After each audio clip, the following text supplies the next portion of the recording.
I equated money and possessions to happiness. Mm-hmm.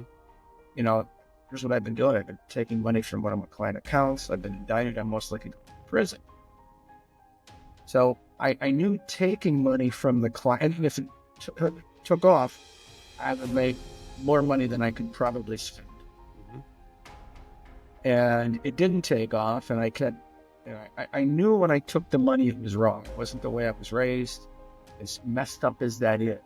Then the business started to fail, so I put some more money in, and I put some more money in, and the business failed. The fact that I preyed on that trust is regret that I carry forever.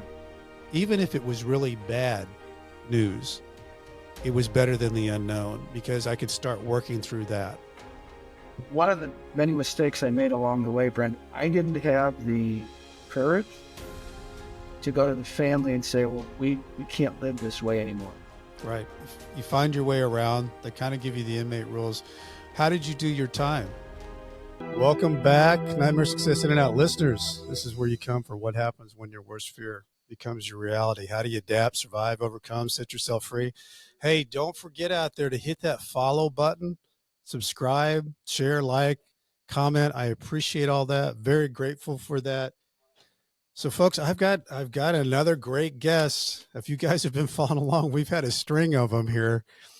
So, I always think it's interesting because some of these guests, I've so identified with how they went through things. And, one of them is what happens when you work your way through and get to the American dream and then it just completely crumbles around you and you have to figure out how to survive it.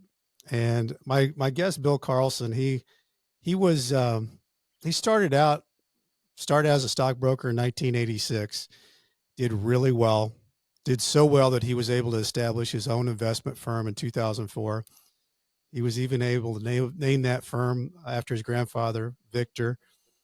And he had gotten to where he wanted to be. He was in the American dream genre of the children going to private schools, living in an affluent neighborhood, having a vacation home. And he says that, however, the allure of the recognition of the material possessions clouded the true essence of his achievements, leading him to a series of ill-justified decisions that set off a chain reaction of consequences. This journey serves as a narrative highlighting the pitfalls of equating success with external validation, which I think that's so true. I mean, I think that success can cause blind spots in our lives. I think that you can get to a certain point and you can just be blinded by things. And when you look back on it, you think, wow, what happened?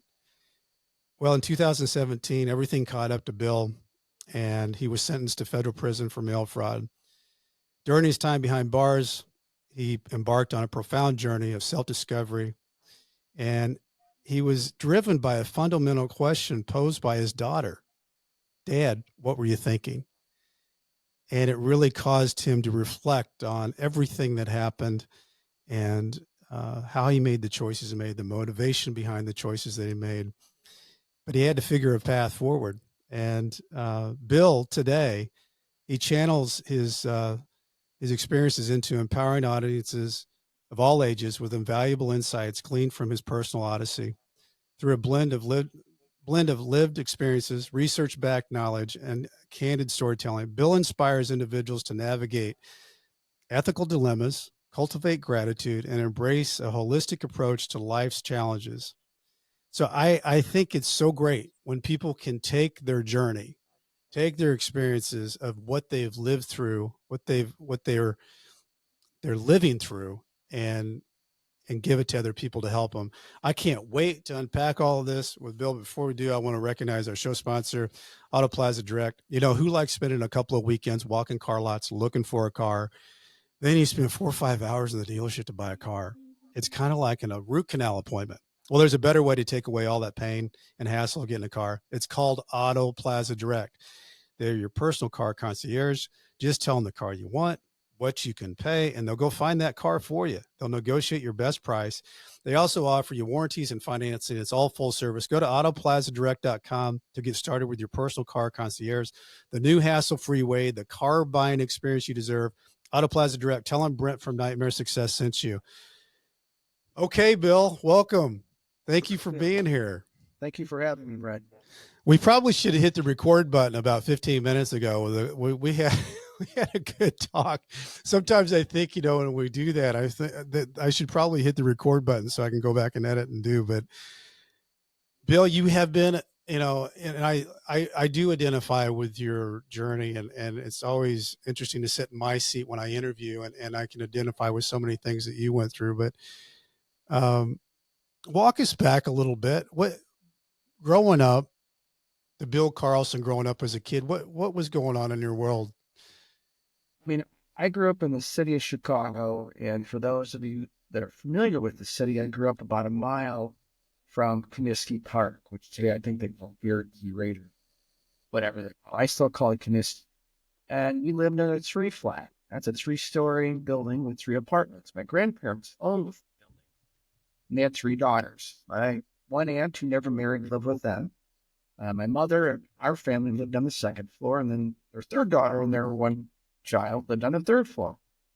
So the drawback to that was there was always family around, so it was really hard to get in trouble because there was always a babysitter.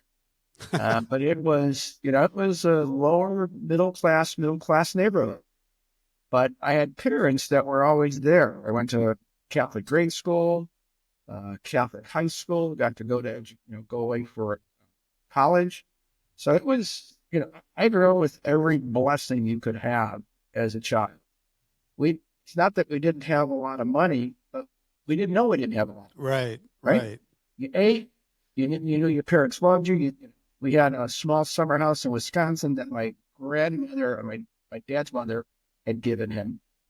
Didn't have running water. Go up there and go to the park and fill up buckets of water, but it was awesome, right? Yeah. So yeah, Was your school like high school? Was that pretty normal? Did you play sports? Did you hang? Was it all kind of just everybody in the neighborhood? 1,600 boys. 1,600 boys. Yeah, and I played ice hockey, and fortunately, we had an all-girls school right next door. So you had to wear a tie. Yeah. The months of September through April. So okay. August and May, you didn't have to wear a tie, but you had to wear a collar. Hair couldn't touch the ears. We had brothers and laymen, and they would tune you up if you got out of line. I mean, I know that world. I went to DeSmet here in St. Louis, so it was all boys school, and yeah. In the 80s. I turned up a few times I should have, I didn't. But so when I look back at this, Brent, I wish there was something in my background that I could say, well, that was kind of the catalyst for this. But yeah. And you and I, as we've talked in our conversations, we've met so many guys that were born with 2 strikes against it. Right. And they had to say a Sandy Koufax on the mound. And you and I had every opportunity. And we ended up wearing the same crappy green uniforms that they did. So yeah, with a number. Yeah. So when you got out of high school, went to college, did you have a plan? I mean, did your parents go to college, or were you one of the, so you were kind of the lead? You had siblings at the time? Younger brother. Younger siblings, so you were the oldest. Yes, sir. Yeah. So I was the first, actually, in a large part. Most of my family members, or extended family, cousins and so forth, were tradesmen or laborers. So I was going to go to the University of Illinois, and senior year in high school, I went with a buddy of mine to his aunt's house in Scottsdale. We went over to the campus at ASU. And I got to say, I saw things that I never seen. From the Midwest. From the Midwest. So I actually went over to the admissions office and applied. And I went for Arizona State. Just because I wasn't going to play hockey in high school. I wasn't a Rhodes Scholar candidate. But I knew going where it's warm and all the pretty women, that would be Good choice. yeah. So I went out to Arizona State, which at the time I remember being out there and being homesick the second or third week and calling my father and saying, hey, I'm going to come home. He says, no, you're going to gut it out for the first semester. And if after the first semester, you're unhappy, then come home. And I was upset. What does he know? And as in many times in my life, Brent, he ended up being right. Yeah. At the time, I didn't know it. So I stayed. And when I graduated, I went, as you mentioned, I went to started as a stockbroker.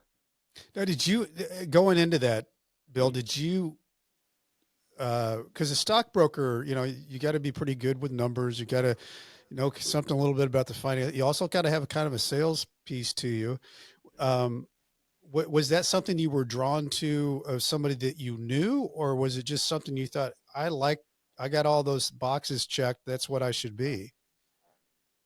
Well, the truth is, at least back in the day, you had to be about 30% finance, 70% sales. Mm-hmm. Because 5 to 6 days a week, my day entailed making about 200 cold calls a day.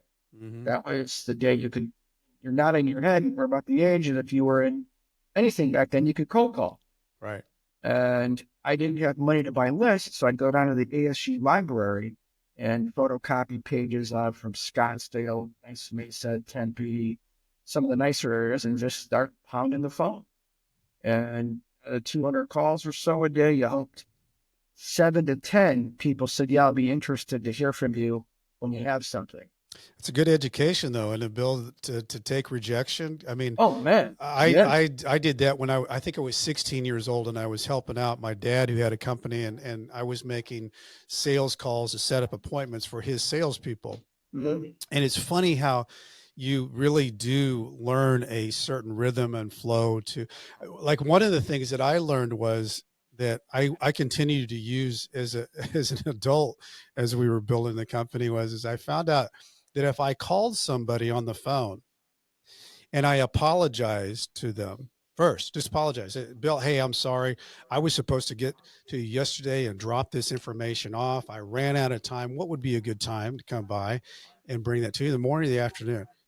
And it confused them because like, you're late. You should have already, and it was my percentages went way up. Yeah, but really? The only way that I ever knew that any of that was workable was that I was on the phone getting rejected, and I just kept trying out different speech patterns that, you know, you just kind of fall through the doorway on one of them.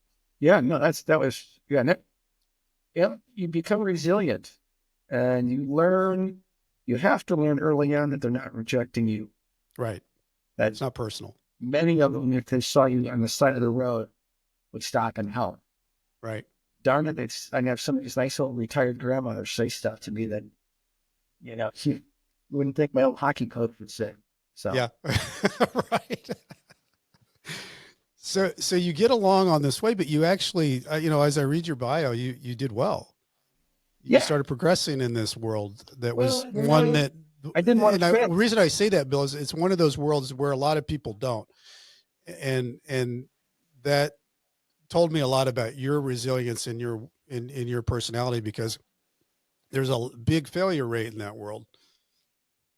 Yeah, and you know, as I explained to people later on, it's like a funnel. It has a very low barrier to entry, right? If you get hired, you can start making phone calls. And you have to pass a series of different securities tests. So you have to have some basic comprehension ability. But as long as you could make phone calls or make sales calls, you can make it. But, you know, it's a funnel. So a lot of people are in, but after 5 or 10 years, there's fewer and fewer people on the bottom. Right. And that's why it tends to be such a lucrative career, because there's such a high failure rate. And you just keep going. And my father wanted me to become an engineer. I was in the School of Engineering at ASU for 2 semesters, and the university and I came to an agreement that wasn't the best place for me. So I actually transferred over to the business school without telling my dad. And that first semester back, which was the Christmas semester, sophomore year, he's looking at the report card, and he said, "Boy, there's a lot of business classes in the School of Engineering." I said, "You know, we should probably talk about it." And we did. And luckily I had good grades. And he said, well, I hope you're making the right decision. And so that was really one of the motivators that if I failed, Brent, Yeah. he would have said, well, I told you you shouldn't have done I this. told you so. Yeah. And, from our conversations, you saw your father was a very driven person as well. So there may have been those types of situations where you wanted to succeed, not only for yourself, but to show him that. That's right. You belong. Yeah. Yeah, you belong. So as you went along, when did the family life come around? As you were growing this, did you get Well, married? yeah, I'll try to keep this, and I can get sidetracked. So if you need to bring me back, please don't hesitate. I'll try the best I can, Bill. Yeah, I give the War and Peace version, not the Reader's Digest. So, I ended up moving back to Chicago in 1990.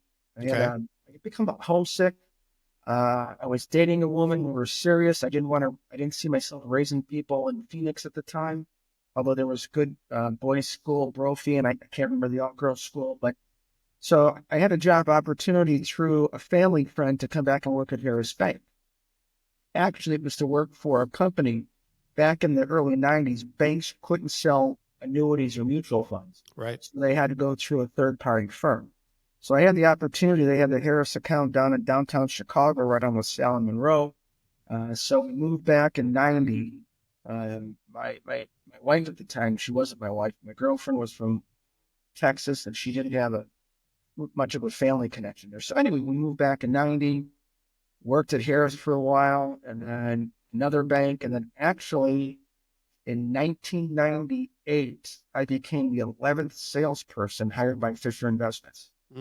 So, and that was a huge jump because at the time, Fisher isn't what it is today. Right. And they did whole junk mail to rich people, as they'd say. And you'd get leads faxed to you in your home. So but my father's been an entrepreneur. And the thing to take away from here is I've always tried something. Said, what the hell? Let's give it a try, right? Mm-hmm. Did that, had young kids. And then in 2000, I decided I wanted to go on my own. I wanted to use a lower cost approach to investing, similar to the firm that's in St. Louis, and it's escaping me right now. Buckingham? Yeah, there's Buckingham. Similar to the approach that Buckingham uses. So in 2004, my kids were 10 and 8. I said, let's do this. Let's give it a try. If it doesn't work, I can always go work back at a bank. Sure. I mean, no disrespect to people that work in banks, but I could do that if I had to jump back into that role. Right. If I had to pay the mortgage and feed everybody, I could do that. So you jump in that world, Bill, and as I can tell, things went well. I mean, you grew. Looked like you merged, and life began to be good. You moved into affluent neighborhoods. Your kids were, in the right schools. You got yourself a vacation home. What happened? Well, it's interesting. You asked that question, what happened? And as you read part of the bio, the question from my daughter, Dad, what were you thinking? I started to tear up again when you mentioned it, because I remember specifically, and I'll go back to your question, they were both away in college when this all came to fruition. It was February of 2017. He was a senior, she was a junior, away at school. And I didn't tell him at first what was going on, hoping that there wouldn't go away. Night, right? Yeah. You got to hope. Otherwise. So I called them, and I remember like it was yesterday, Brent. I was in the local grocery store chains. In the parking lot, it was February, it was snowing. And I get them both on the line, and I said, here's what I've been doing. I've been taking money from one of my client accounts. I've been indicted. I'm most likely going to prison. My son swore at me and hung up. My daughter just started to cry and hung up.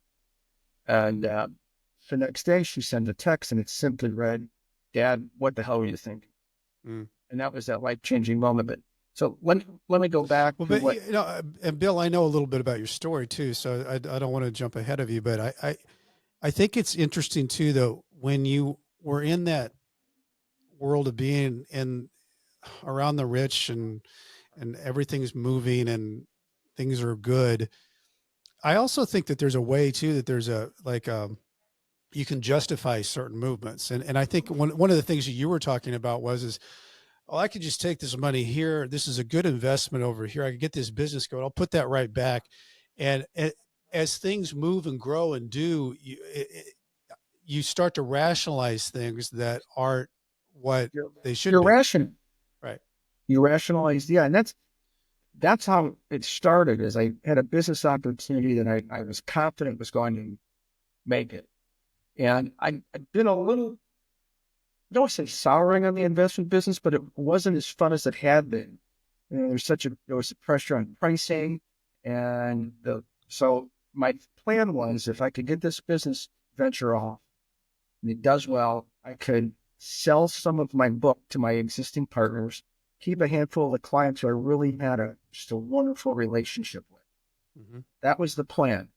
So I knew taking money from the client, and if it took off, I would make more money than I could probably spend. Mm-hmm. And it didn't take off, and I knew when I took the money it was wrong. It wasn't the way I was raised. It wasn't the way I raised my children.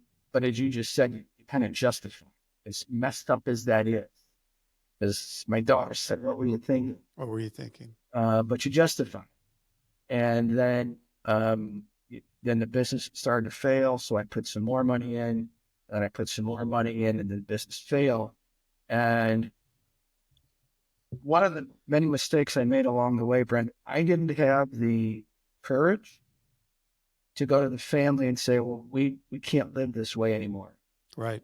We got to stop the lifestyle. And as you referenced, and the things I learned afterward about myself, I equated money and possessions to happiness. Mm-hmm. And as you and I have learned, very common. Yeah. And so I put, if I could, and then you get so far, you're like, I know how this is going to end, but I'm just going to ride this a little bit longer. And when it ends, it ends. You know, Mm-hmm. So when did you know, because everybody's got a different way of how it happens. Mm-hmm. When did you know that things were getting to the point where this could turn into a criminal investigation? They were looking at you. Was it a knock on the door, or how did it come to you? So if I made any good decisions along the way, it's that I only did this only. Shouldn't say only, but it was one client account. Mm-hmm. And the client account was getting low. Now, another thing that I'll have regret for forever, the client trusted me to the extent that she never even opened her statement. Whenever she'd question me on something she got from the custodian as to why, I would give her an excuse and she'd listen. So the fact that I preyed on that trust is regret that I carry forever. Mm-hmm. Because again, that wasn't part of my DNA. So I got to the point where her account was low. I either had to take from another client or we had to end it. So I went to the partners and said, here's what I'm doing. I resigned, and they wanted to go. They went to her with the hopes that they could settle with how much I had taken and it not become a public issue, because it was not only bad for me, but it's bad publicity. Right, for the firm. Right. But she did the right thing, and she went to the custodian and said, here's what's been going on. And the custodian then opened up an investigation, and then the FBI got involved. And they got involved fairly quickly. And I was meeting with two of my ex-partners one afternoon about 2 weeks after I had resigned, and I met them in a parking lot at a small strip mall. As I'm walking back to my car, a man and woman approached me and said, we're with the FBI. I would like to ask you some questions. And I said, okay. And so they were going to take me to this restaurant. I said, I really don't want to go in there and talk. It was like a 7%. I said, if you have a vehicle, let's go in the car. And I just opened up. I just said, here's what I've been doing. I've been doing it. I was crying, not because I felt bad for myself, because it was just so embarrassing. And you knew the shoe was going to drop. And it was dropping. Yeah. So we had about a 1.5 hour conversation in the car, and I basically laid out the mechanics of what I was doing and how I was doing it. And that it was only, the one person. And that was a Thursday or Friday. The following Tuesday, I got a call from the one agent, and he said, we'd like you to come in for some more questions. I said, am I going to be arrested? He said, no, that's not how this works. I said, because if you are, I got a dog, I got to make plans for him. I mean, I can't leave him. And he says, no, you can come in. Mm-hmm. So I did. And they asked more questions, and they had some of the people, had some of the hard data. I said, yep, that's my signature. I did that. I forged that. That's my signature. I was there about an hour or two and then went home. So you didn't have an attorney or anybody involved in that from Not the at legal that side for you? Maybe I should have, but you Yeah. know, one of the things I learned along the way, talking to other guys that gone through the process, there's no training for this. No. So, yeah, There's no- TV, they know, but This is chapter 3. yeah, Right. you think, I thought, okay, if I cooperate fully, then whatever the punishment's going to be will be less because he cooperated, right? Right. And Right. as we both know, or in the scoring system, you get a few points for that. You but do. not thought of. Yeah, a couple of points to give you, which can make a difference in some cases. Yeah. So did I answer that, or did I get off? Yeah, no, that was good. And before we get into, because I want to talk about the next step that happens, but before we do, I want to recognize we've got a new show sponsor, and it's a guy I know that I like a lot. He's actually helped me out with my new website. But for those, many of the individuals think that there's no hope when it comes to managing your reputation online. Well, there is hope.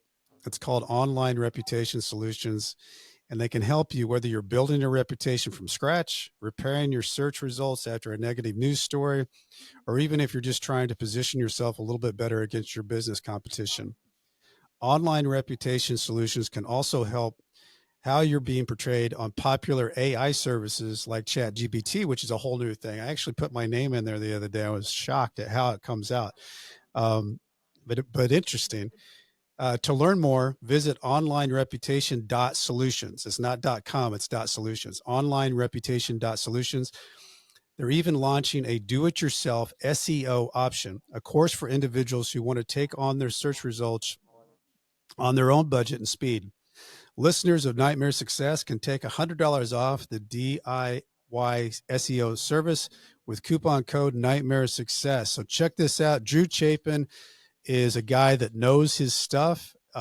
He's a good friend of mine, and I think a lot of him, and he knows what he's doing. So if you've got online reputation problems, and some people on here that listen to this show just might check out online reputation.solutions. And not to forget, this show is sponsored by the White Collar Support Groups, devoted to people navigating the white collar criminal justice system. The meetings are on Zoom, Monday, 7 p.m. Eastern, 4 p.m. Pacific. I am a member of the White Collar Support Group, and I can tell you that this is a whole bunch of people who help each other navigate through the criminal justice journey. Whether you're just beginning or you've made it through to the other side, this is great space for you. For free. For information, go to prisonist.org. That's prisonist.org. Don't forget, the White Collar Conference is October 19th. To go register, go to the whitecollarconference.com. So, Bill, you go down there, you talk to them, you basically pour your soul out. What do they, do you just walk out and say, okay, guys, I'll see you later? Well, yeah. I mean, it's not what I was going to get. It's not what I was going to get arrested, right? Right, I was lying because if he says that, I'm gonna. Right. But I walk up, I go home, and I don't recall how I got noticed that I had to appear in court, that I was being indicted. But how does your wife take all this? Is it a surprise? We've been separated for a while. Yeah. Her natural reaction was, how's it going to affect her? Yeah. And I can understand that. Sure. So. And your kids, they were supportive, but couldn't believe it. No, had happened. they were very upset with me. Yeah. So no, there was. They couldn't figure out why. Right. Yeah. Yeah. It's not how we were raised. Loved you, but couldn't figure out why. Exactly. Right. So I got indicted, went down to the, I was supposed to have an attorney with me. So I knew I was guilty. Here's another mistake I made. I knew I was guilty, and I knew I was going to most likely be going to prison. So I figured I'm not going to spend money on an attorney because I'm just throwing money and Or you're going to plea anyway. I'm going to plea. So I went with the public defender. And fortunately, I was able to qualify for a public defender, which was a surprise, but I did. So I first went down when I went for the indictment. They said, you're indicted and the charge is 1 count of mail fraud, and it serves up to could be up to 20 years. Yeah. Oh my God. Yeah, I take your breath away. Yeah, it did. So I got appointed. I went through the process, got a public defender, and went through. This was February, March. I first pled not guilty because that's what he said you do.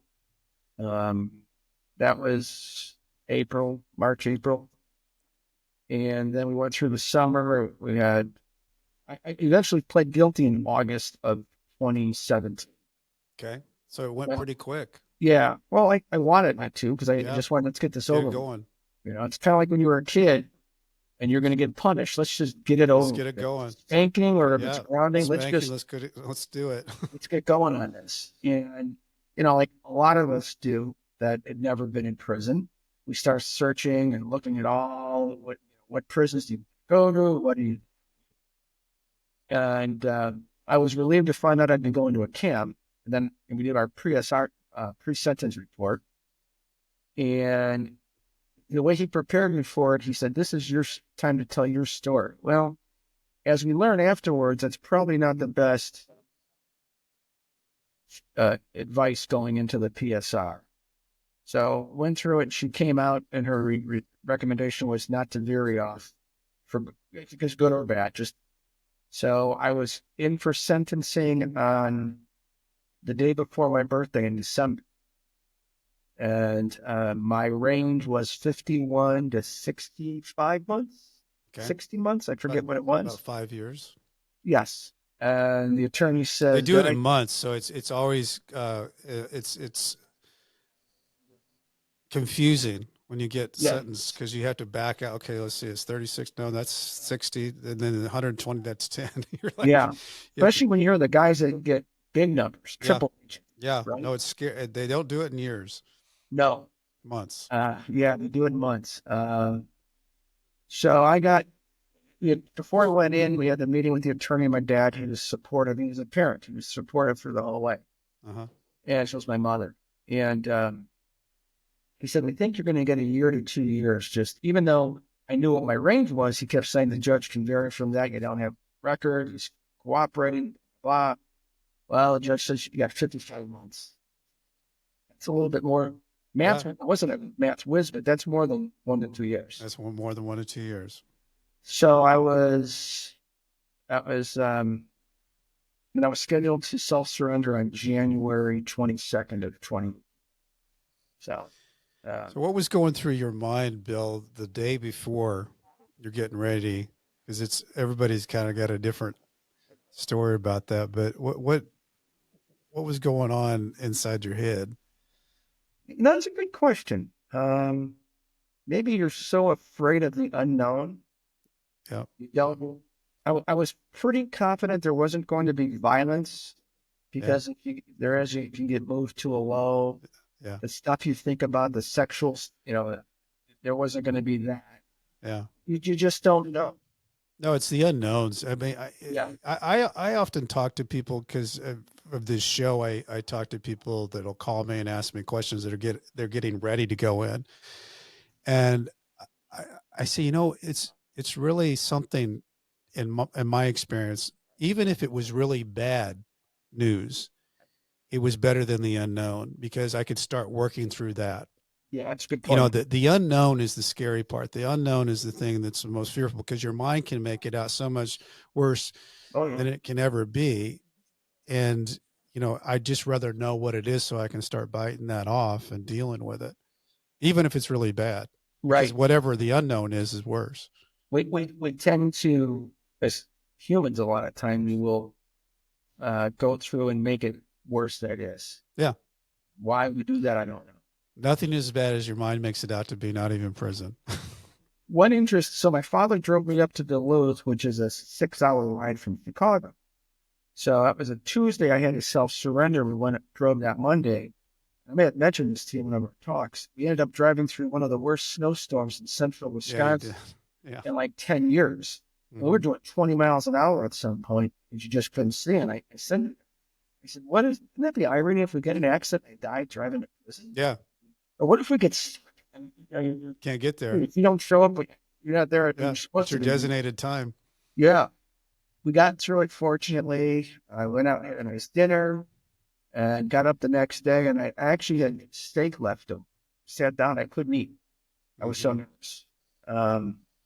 What was your dad talking to you about?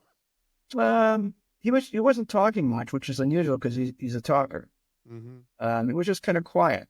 Well, it's probably tough for him. I'm sure he looked at you as his oldest kid and had done so well, and probably he was sad that you were having to go through it. Well, like 2 interesting points on that. One is when I got out to get out of the car and give him a hug goodbye, he kept his sunglasses on, and I believe he was crying.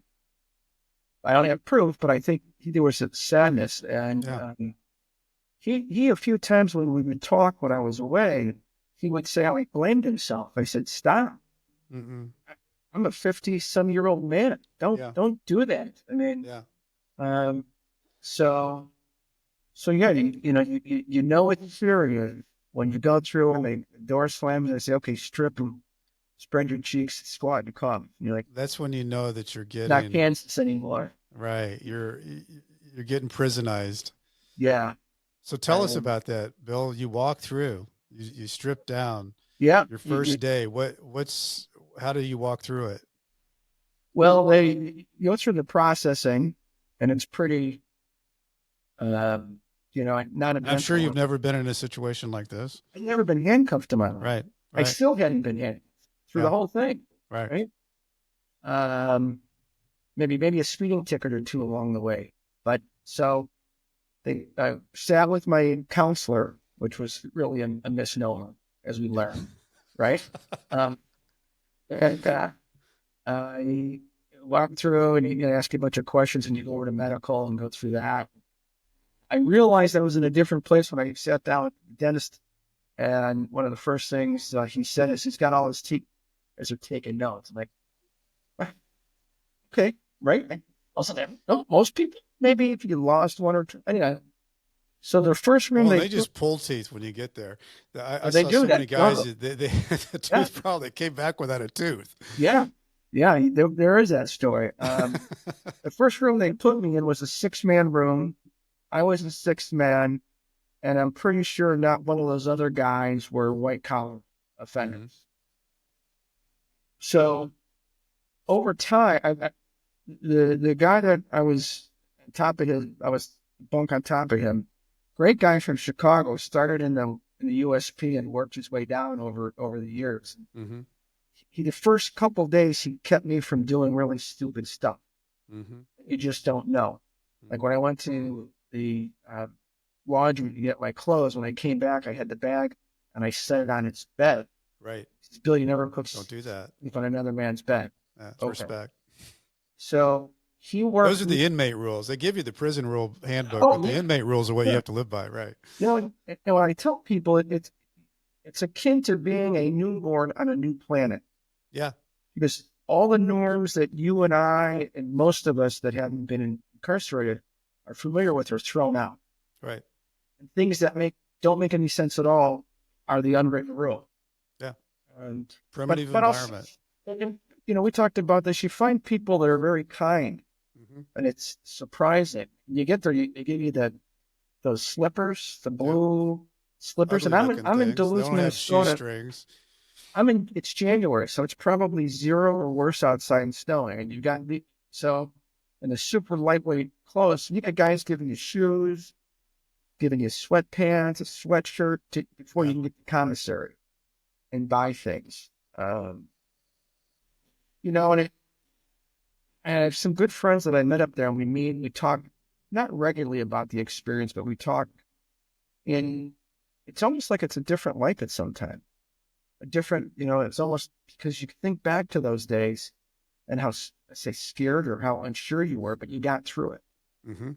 And well, you and I were talking about that before we got on, Bill, that where we were in life, you kind of thought you were at the top of the heap, and then you end up sitting there that first day and you realize that you have a bunk bed, a locker, and a plastic chair. But I think that's what you really learn about yourself, is that you can adapt and you figure it out. But it's quite a dramatic change. yes, and part of the when I talk is what I learned is I was happier having less Mm-hmm. in that locker than when I had all the stuff Mm-hmm. that I could have, and that's when it really dawned on me. And as I started to do the introspection and research, that happiness wasn't coming from things; it was coming from within. What more than? So you learn to be very early on. I started a gratitude journal, and it wasn't my idea that gratitude journals have been around for a long time, but I looked for 3 things every day I was grateful for. Mm-hmm. I kept them, and I go back every once in a while and look at things that I was grateful for. You saw bird chirping, which in the lowest is something unusual because October through April, So cold. cold. We had my first April up there, we had 14 inches on April 15th, 14 inches of snow. Wow. So, yeah, I mean, So what did you get? How did you get involved with, you find your way around, they kind of give you the inmate rules. How did you do your time? busy. You have to. I could never understand the guys that would sleep all day or work as little as they could. I agree. So I mentioned to you, I taught GED for 16 months, and outside of raising my children, it's really some of the most rewarding work I've had in my life. I bet that did fill you up. That would be something, knowing that you were helping people get something that they were not able to attain, and you're helping them attain that in prison, has to be a good feeling. You get guys, most of the guys that we had in the classroom from the west side of Chicago, south side of Chicago, or for some of the, rural areas, Minnesota, the Dakotas. So people I would have never run across in my life. And when you get a guy that's been trying to pass his GED for years and he helps you pass and he hugs you and there's tears in his eyes. Yeah. So now he's going to send that diploma home to his mother or to his daughter. Something to be proud of. I still get chills when I think about it. Yeah. And, I told the story the other day. Almost every guy I had in classes had been shot at least once. I mean, that's when it really hits you how different our worlds were. Mm-hmm. Right. And I didn't know anybody had been shot. No, you're living side by side. And I didn't huddle with Dick Cheney. So I, flipped my Cheney. So, so to answer your question, you get up early, go breakfast or chow. I go to work. Between lunch, we'd get out early. I'd go before lunch. I'd work out, go to lunch, go back to work, come back and work out. And then we taught classes at night. That Bitter or Better I've mentioned, or you attend a class or you play floor hockey. To answer your question, I tried to stay out of that dorm room as long as I could. Yep. If I could crawl back in at the end of the day, shower, and then they have final count, that's the only way I could get through. Yeah, no, you and I were exactly the same way on that. Staying busy. Yeah. I guess some of it was I was institutionalized because I was so much on a routine. But I worked, I worked out, I read, I sent my emails, and I did my phone calls, and I went to bed.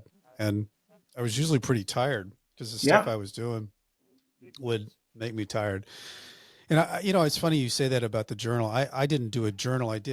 My daughter sent me a calendar every year that had our family pictures on it. And part of my routine at night would be that I would try to write in my little box in that for the day, my win for the day. And, and if I didn't have a win for the day, which it happens because prison's not anywhere you can have a bad day, but I just let myself have a very, very bad day, no good, very bad day. And I'd write that in there. But one thing I wouldn't let myself do is fill in 2 boxes of bad, because I was scared of falling into that world of prison Brent, whatever that was going to be. And I didn't want that to have, because, you know, a bad week can turn into a bad month to a bad year, and you kind of lose yourself. So I had kind of a mind hack thing that I was doing to myself daily to make sure that I kept myself feeling like me, not part of where I was. Which is, it's some of those things, whether it's the gratitude journal or what I was doing, it's really trying to, I think, continue to want to be feeling like yourself, not feeling like you're falling into something that you don't want to be. Well, and you know, one of the unwritten dangers in prison is the negativity. Yeah. And it starts the moment you're Negativity in lost with hope. Yes. And it's with inmates and staff.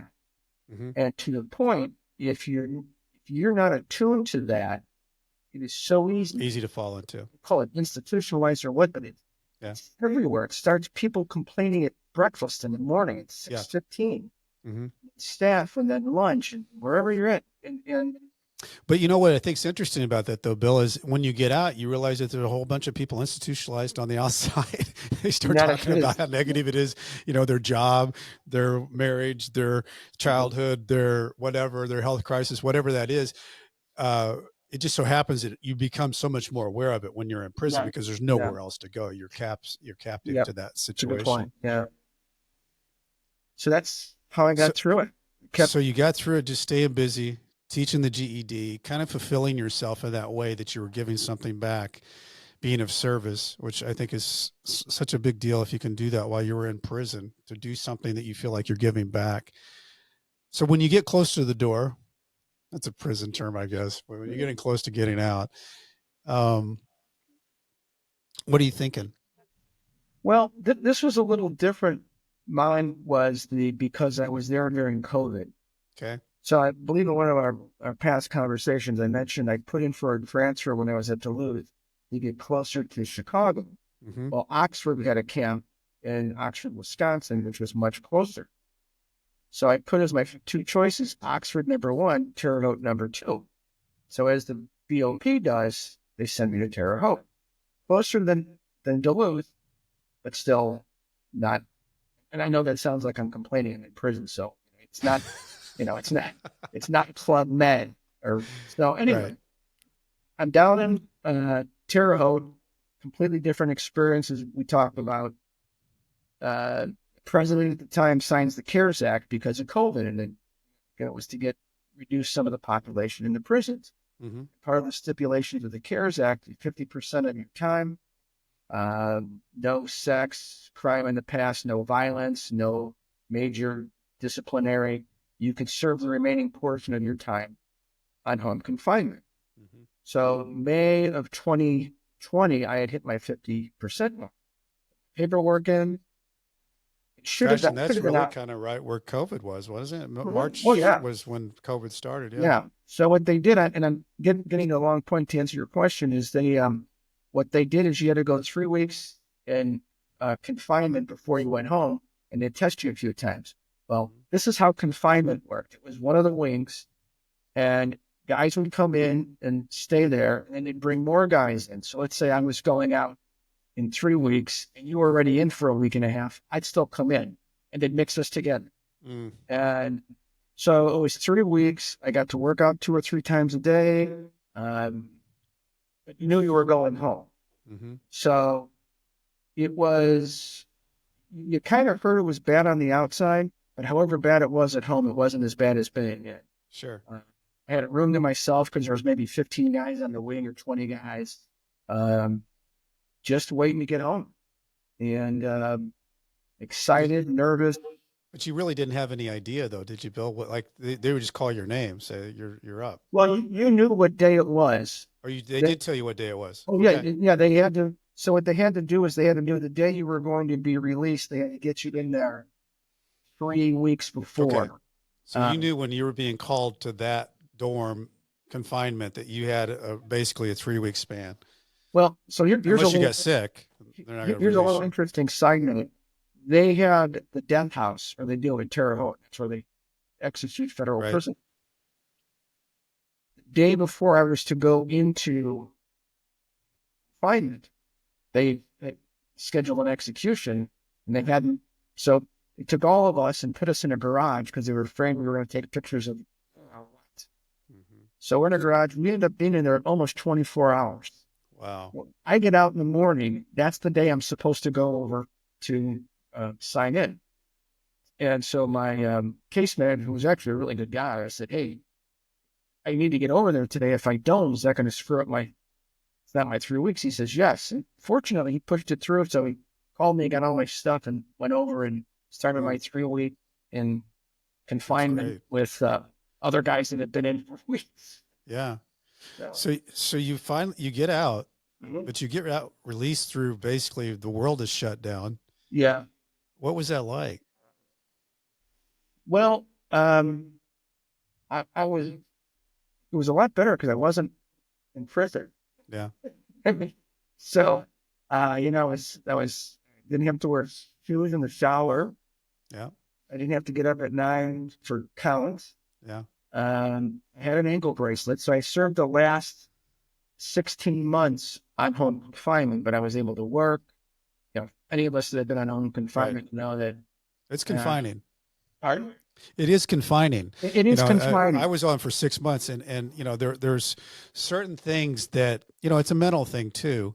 But my thing was we had just gotten an ankle bracelet program at the halfway house, but they still made the 3 calls a night, and you had to have a home line, which nobody had, so you had to have it installed in your house, and then a hard line, and then they would call 3 times into the night, and if you didn't answer, then that'd send you back to the halfway house. But the whole time I had an ankle monitor on, so they knew exactly where I was. But it was very confining. And then you had to be in at 9 o'clock, and you had to report, if you're going somewhere and all those things.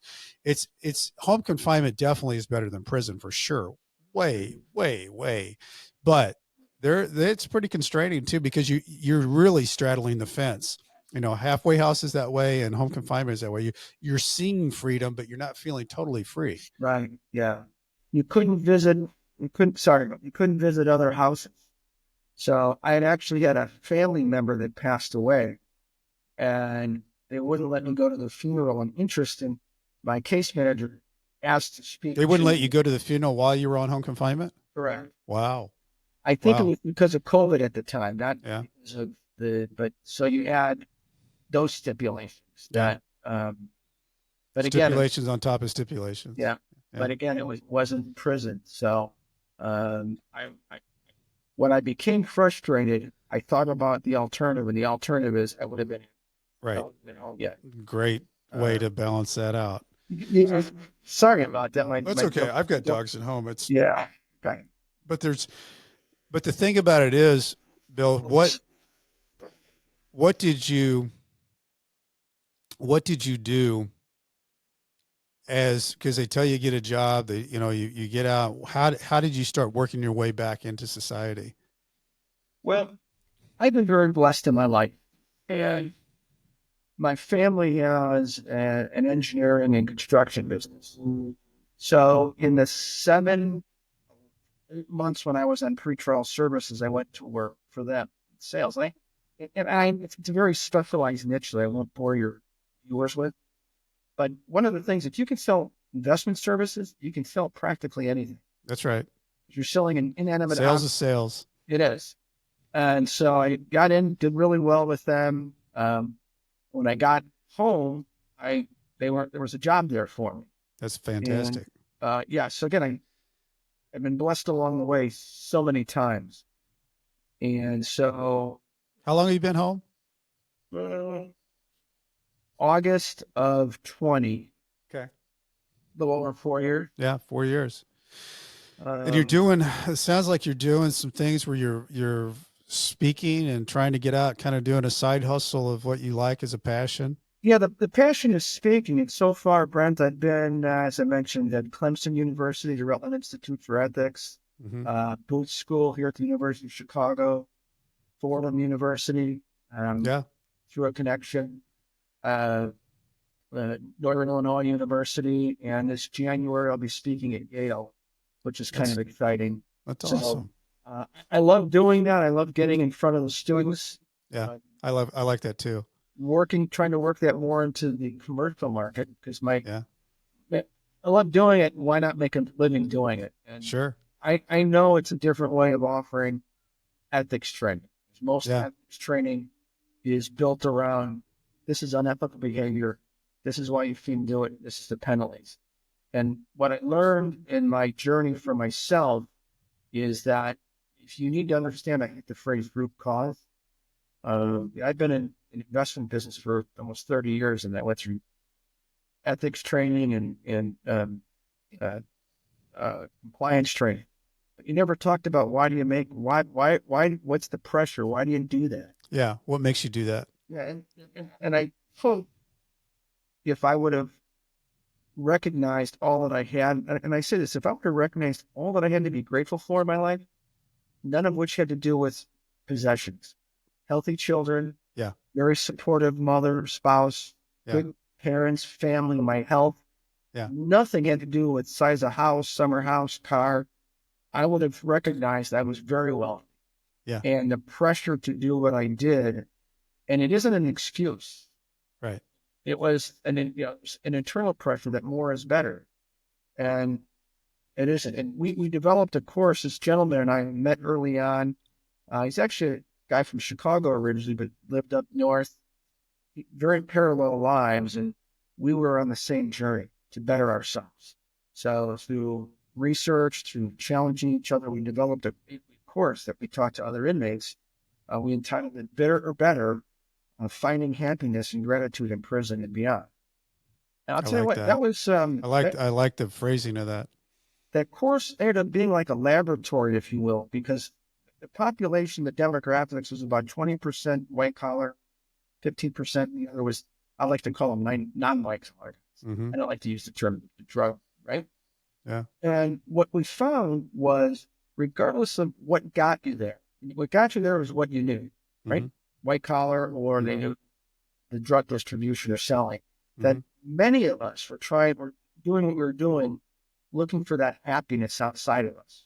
Mm-hmm. And sometimes it was money, sometimes it was power, sometimes it was status. And you find that regardless of what your crime was, a lot of us were chasing the same thing, and that was the happiness Yep. outside of me. So if you ever see on my email or some of my blogs, I have a little butterfly as my symbol or as my logo. And one of the things I routinely say is happiness is like chasing a butterfly. If you ever try to chase a butterfly when you're little, no matter how hard you chase that little butterfly gets away. That's why they made butterfly nets, right? Mm-hmm. But if you've ever been outside on a nice sunny day and just relaxing and not moving around, you may have a butterfly land On you. Yeah. and that's a proxy for happiness. Mm-hmm. Chase it, you're never going to catch it.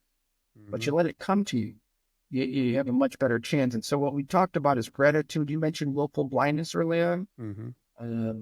Learning to be happy. There's an 8-week course in material we put together built around trying to develop and become that awareness. So that could be something very, very useful inside the prison. And one of the things, this show goes into 800 prisons across the United States, not in federal prisons, but in state prisons. And that's a good message right there, Bill. It really is. Thank you. So what do you think, Bill, after all this that you've been through, what do you think's your greatest takeaway through it all?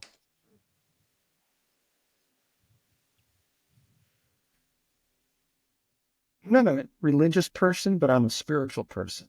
Mm-hmm. And my actions landed me in prison. But I do believe that there was a purpose for that. And the purpose is what I get out and do today. Mm-hmm. First of all, it made me a better person. If I didn't go out and speak, or I think, I do some work down at Cook County Prison doing like readiness training with Augie, one of your past guests. Augie, just a few episodes ago. Yeah. So second opportunity.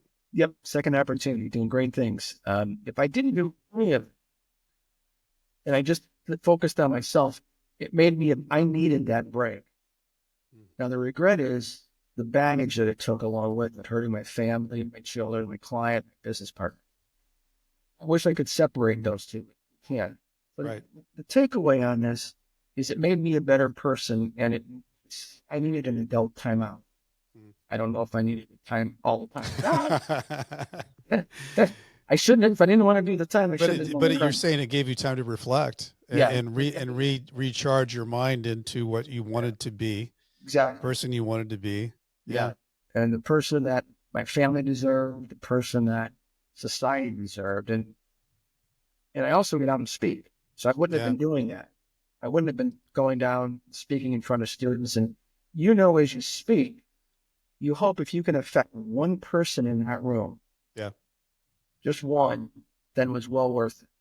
Yeah. And I think, and I hope there's more of us out there that take our journey and share with others, because I think it can really, I think it does a couple of different things. One, we have a story and experience to share that can help others, I think.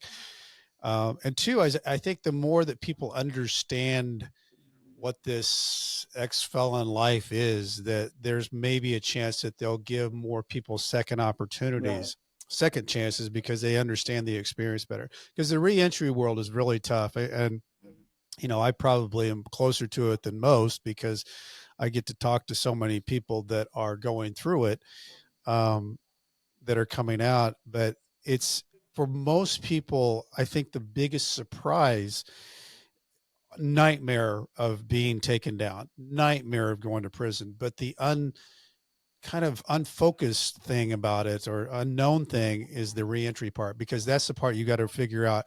No matter what, you're going to live with it the rest of your life. That's just the way that we are in the United States. You will be an ex-felon. You will wear it around your neck, but that doesn't mean your life stops. It just means that you got to figure that out, know your story, and trudge forward, and you can make it work. I mean, you're making it work, Bill, and you're also finding time to do things that you're passionate about, to help other people and make a living. And it's not easy, but you're figuring it out. And I think that's one of the things about this show, is whether you've gone to prison or you haven't gone to prison, life can be tough, but you can figure it out as long as you step forward. You step through the unknowns, the scary stuff, and usually that gives you more confidence to keep stepping. Yeah, very well said. Well, Bill, man, I really appreciate this conversation.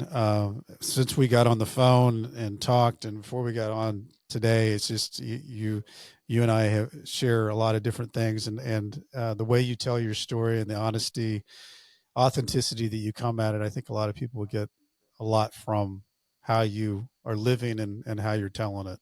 Well, so thank I appreciate it. As you just mentioned, if you can get out there and help somebody that watches this, then it was worth the investment. Absolutely. If somebody wants to get a hold of you, Bill, for speaking, how would they do that? The easiest way to do it is through my website, which is billcarlson.com, and an email on there. You can go and see my keynote address I did at Clemson.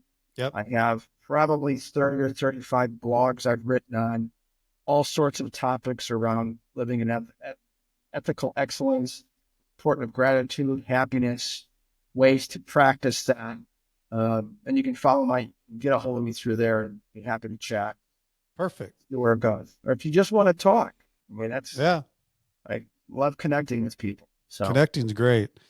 And talking about gratitude, I want to thank Homestead Financial here. They have all the fancy equipment here that allows me to do my podcast. And if anybody's got home mortgage needs, Greg Afdiev is your guy. He knows it backwards and forwards. If you're looking for a book out there, I've got one, Nightmare Success. You can get it on Amazon, Barnes and Noble. If you got time, I know it's a hassle, but the reviews on Apple, they help grow the show. Check out my new website, BrentCassity.com. I spell it wrong. Spell it with a T, not a D. And as I used to say to my people when I was writing my emails back from Leavenworth, stay strong. I'll do the same. Bill Carlson, thank you so much for today. I appreciate it, man. Thank you, Brian. Appreciate it. Nightmare Success, in and out.